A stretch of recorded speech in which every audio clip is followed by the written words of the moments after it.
A very good morning to all of you. My name is Suryansh Shrivastava and today I am here with you to share my speech on the topic what if life could be possible on other planets.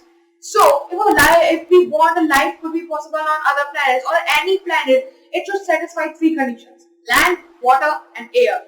Land, we need land as thick as Earth's land and of same thickness and density, so that the gravity of the planet remains same as the Earth.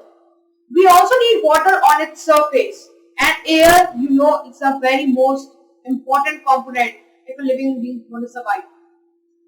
Although scientists have found more than 4,000 exoplanets, including some Earth-like planets which may have potential to harbor life, astronomers are engaged in finding what traces of simple forms of life, known as biosignatures, might exist elsewhere in the universe.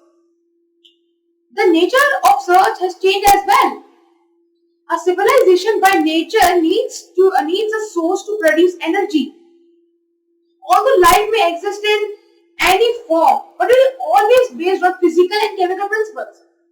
The same is that if an alien civilization uses any technology, it will be always based on physics and chemistry. That means researchers can use what they have learned in earth-bounded labs to guide their thinking that what may have happened elsewhere in the universe. The researchers will begin their project by seeing two biosignatures: solar panels and pollutants. Solar panels, we know that stars are one of the most powerful energy sources in this universe. And on Earth, we use sun as an energy resource. So using solar energy will be a pretty natural thing. And if a civilization uses many solar panels, so the light reflected from the planet would be a spectral signatures.